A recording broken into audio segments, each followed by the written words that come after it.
Do we have anyone doing like spoken word?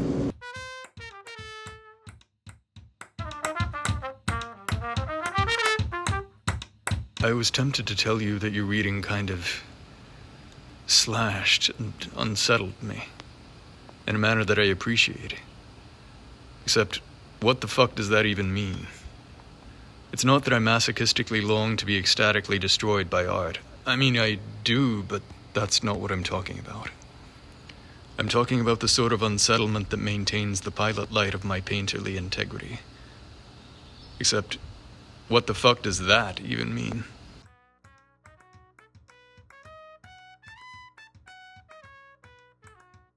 My name is Flourish Salau, and I'm in fifth grade. And I'm happy to be writing this story. And I'm also like, I love to read.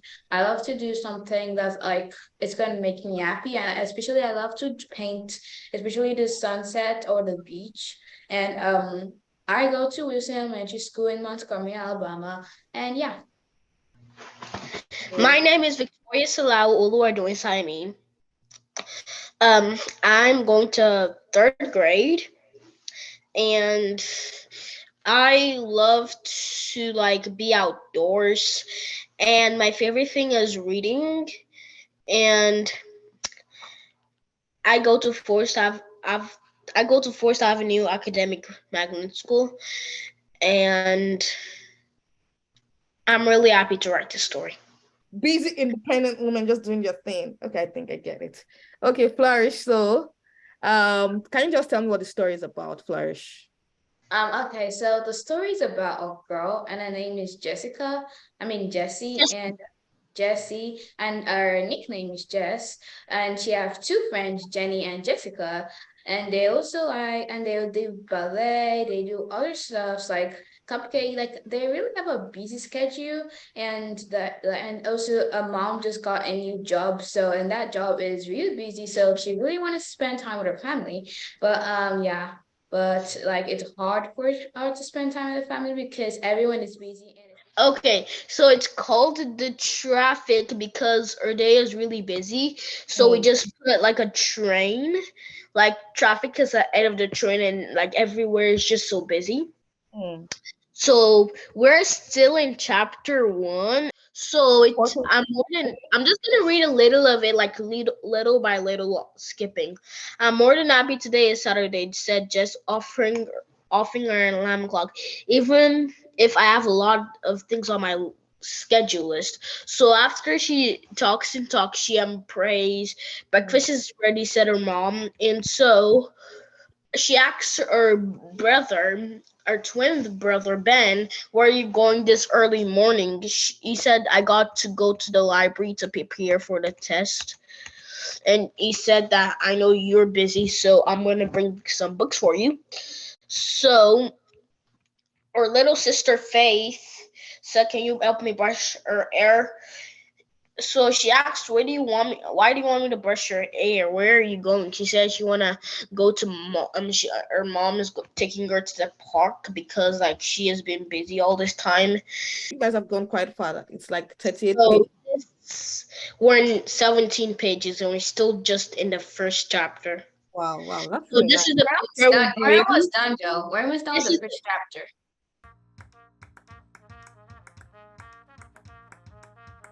It was a chilly February afternoon. I was walking back home from campus. It was drizzling, but a very strange thing happened by which, never having seen snow in my life before coming to Alabama, I was pleasantly surprised. My project is a sonnet. I wrote a sonnet. It's kind of like personal. It's like personal exploration of grief. It was actually inspired by one of my classes I took here at UA.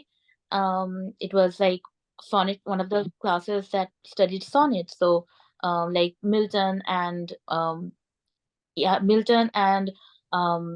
Marvel and John Donne, like all of those antiquated, or maybe to the scholars not so antiquated poets. But yeah, I followed their kind of tradition and wrote a sonnet based on my own experience of grief.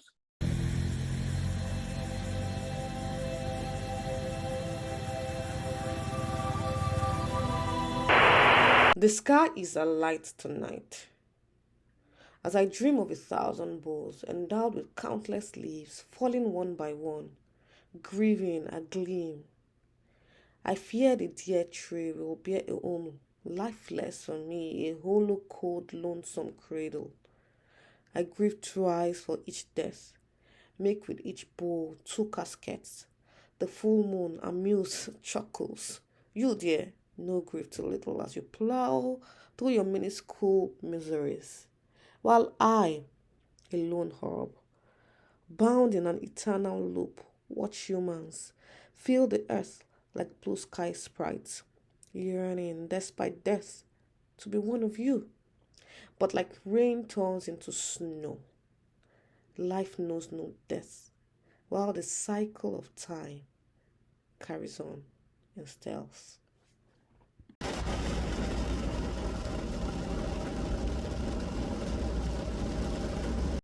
And I also submitted another file where the process of myself writing that sonnet is kind of explored there.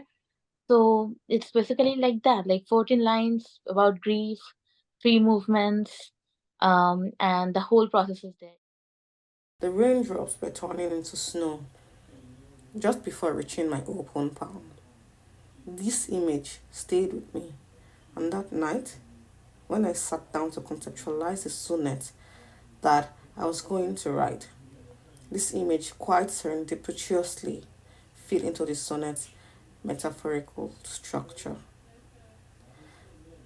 I feel this sonnet as an exercise in understanding grief becomes enriched by incorporating in its content the metaphorical significance of rain.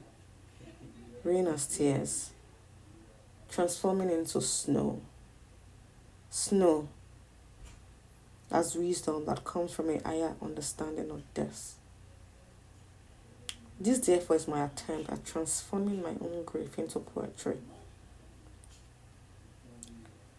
Perhaps the easiest part of writing this poem was choosing the central theme of the sonnet, grief, which is literally at the center of the sonnet, in the middle of the 8th line. I have always found that writing about something that I have personally gone through or have been going through is easier than inventing an alien scenario in my mind. Having lost my father and both my grandparents, all in the same year, grief has indeed become a part of my emotional existence and a psychological burden. However, I have eventually found my own way of coping with my grief, through exercising a shift from my human perspective to a cosmic one. I have tried to render this coping mechanism in the 3 shifting perspectives in this sonnet: the human perspective, the moon's perspective, and finally the perspective of time. Influenced by Walt Whitman's thoughts about life being a transformative cycle instead of a linear process, I have attempted to offer a resolution for the human perspective of grief by erasing the concept of death altogether. But like rain turns into snow, life knows no death, while the cycle of time carries on in stealth. The very idea of life sprouting from death is both consoling to one's soul and commemorative of the perpetuity of life itself. From time's perspective, there is no death indeed. Everything changes its nature. One energy is transformed into another.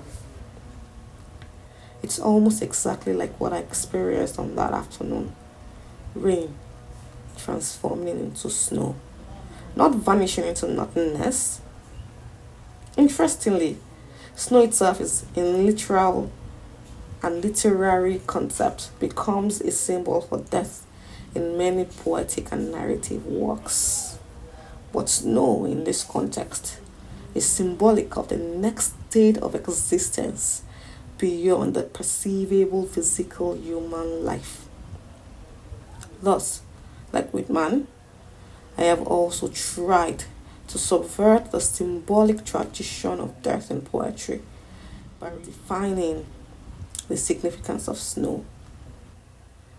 And as this is the perspective I reckon to be the absolute resolution to the central problem of grief, I have put 11 syllables in each of the 2 lines of the couplet to highlight it, whereas the rest of the sonnet follows the usual pattern of 10 syllables per line. The couplet thus attempts to encapsulate a higher truth about life and existence.